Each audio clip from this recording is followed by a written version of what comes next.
آج ہمارے ساتھ جو مہمان ہیں وہ شعبہ تعلیم سے وابستہ ہیں۔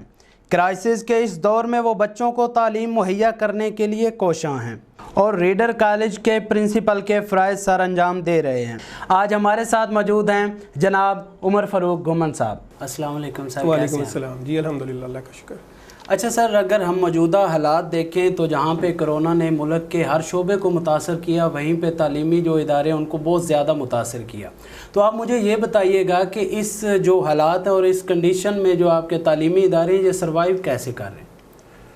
بہت شکریہ۔ ایک تو سب سے پہلے آپ کا کہ آپ نے اس بڑے سینسٹیو ٹاپک کو ڈسکس کیا۔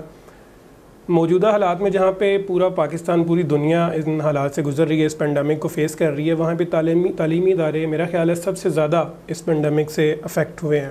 اس کی وجہ یہ ہے کہ آپ نے دیکھا ہوگا کہ وقت کے ساتھ ساتھ تقریباً تمام شعبہ زندگی جو ہیں، جیسے کہ مارکیٹس ہیں یا ٹرانسپورٹ ہے، ان کو کھولا جا رہا ہے، لیکن ابھی تک تعلیمی اداروں کے بارے میں کوئی سوچ ہی ڈیولپ نہیں ہو پا رہی، کوئی ایک کنسنسس نہیں ہو پا رہا۔ کبھی ہمیں کوئی ڈیٹ دی جاتی ہے، کبھی کوئی ایک تاریخ دے دی جاتی ہے، لیکن ابھی تک ہمیں یہ کوئی مطلب حوصلہ تک نہیں دیا گیا کہ ہم کوئی ادارہ آپ کا اوپن کریں گے یا کب کریں گے۔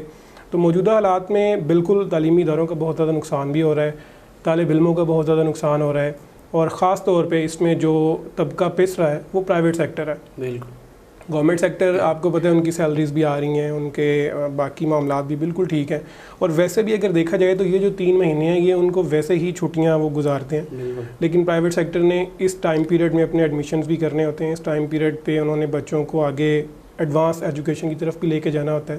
تو بہت زیادہ افیکٹ ہو رہا ہے، ادارے بھی بہت زیادہ افیکٹ ہو رہے ہیں، اور ان میں کام کرنے والے جو امپلائیز ہیں وہ بھی بہت زیادہ افیکٹ ہو رہے ہیں۔ سر، آپ نے جیسا کہ ذکر کیا کہ جو آپ کے گورنمنٹ امپلائی ہیں وہ تو اس پورے منتھ سے اتنے زیادہ 3 مہینے جو گزرے ہیں وہ اتنے زیادہ متاثر نہیں ہوئے، لیکن اگر ہم حکومتی اعلانات سنیں تو ہمیں یہ دیکھنے میں اور سننے میں آتا ہے کہ وہاں پہ اعلانات کیے جا رہے ہیں کہ جہاں پہ گورنمنٹ کے امپلائیز کو ہم جو ہے ان کو موٹیویٹ کر رہے ہیں اور ان کی جو یہ پریشانی ہے اس میں ان کی پوری مدد کر رہے ہیں، وہیں پہ ہم پرائیویٹ سیکٹر کو بھی پوری مدد فراہم کر رہے ہیں، تو اس دعوے میں کتنی سچائی آپ دیکھتے ہیں؟ مدد دیکھیں، پرائیویٹ سیکٹر کو کسی قسم کا ابھی ایسا ریلیف نہیں دیا گیا، اور اگر وہ کوئی پلاننگ میں ہے تو اس کا ہمیں نہیں پتہ، امپلیمنٹیشن ابھی تک ایسی کوئی نہیں ہوئی۔ مطلب ابھی تک گورنمنٹ کی طرف سے پرائیویٹ سیکٹر کے ساتھ کسی قسم کے کوئی مذاکرات تک بھی نہیں ہوئے؟ کوئی فائنینشیل سپورٹ کے حوالے سے تو کسی قسم کے کوئی مذاکرات نہیں ہوئے۔ باقی جو پالیسی میکنگ ہے اس میں ڈیفینیٹلی وہ ہمیں انگیج کرتے ہیں، جیسے ابھی لاسٹ ویک بھی میٹنگ تھی ایک، اس میں بھی ہم گئے، لیکن اس میں صرف انہوں نے جو ایگزام کا طریقہ کار ہے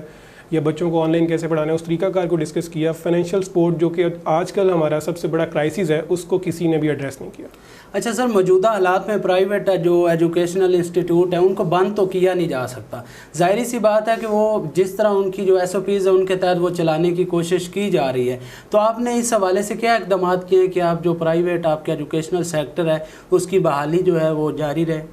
میں یہ سمجھتا ہوں کہ پرائیویٹ یا گورنمنٹ سیکٹر، ایجوکیشن سیکٹر ایک ایسا سیکٹر ہے جو بہت اچھے طریقے سے ان SOPs کو فالو کر سکتا ہے۔ ہمارے پاس بچے آتے ہیں، ہم ان کو ایجوکیٹ کر سکتے ہیں، ہم انہیں سکھا سکتے ہیں کہ آپ نے کس طرح سے ماسک یوز کرنا ہے، کیسے ہینڈ سینیٹائز کرنے ہیں، ہائیجین کنڈیشن کیسی ہونی چاہیے۔ وہ بچے گھروں میں بھی جا کے اپنے دوسرے بہن بھائیوں کو، پیرنٹس کو یہ چیز سکھائیں گے۔ ہم اس کو امپلیمنٹ کروا سکتے ہیں۔ دیکھیں، اگر ہم بچوں سے یونیفارم امپلیمنٹ کروا سکتے ہیں، ٹھیک کروا سکتے ہیں، تو ہم یہ SOPs جو کہ ان کی زندگی کے لیے ضروری ہیں، حفظان صحت کے اصولوں کے لیے ضروری ہیں، اس کو بھی امپلیمنٹ کروا سکتے ہیں۔ ہمیں اگر گورنمنٹ آج کہے کہ آپ اپنے SOPs کو فالو کر کے جتنے بھی SOPs ہمیں دیے جائیں ادارے کھول سکتے ہیں، تو ہم شاید 1 دن کے نوٹس کے اوپر ساری چیزوں کو امپلیمنٹ کرنے کی پوزیشن میں۔ اچھا سر، آپ کیا سمجھتے ہیں کہ صرف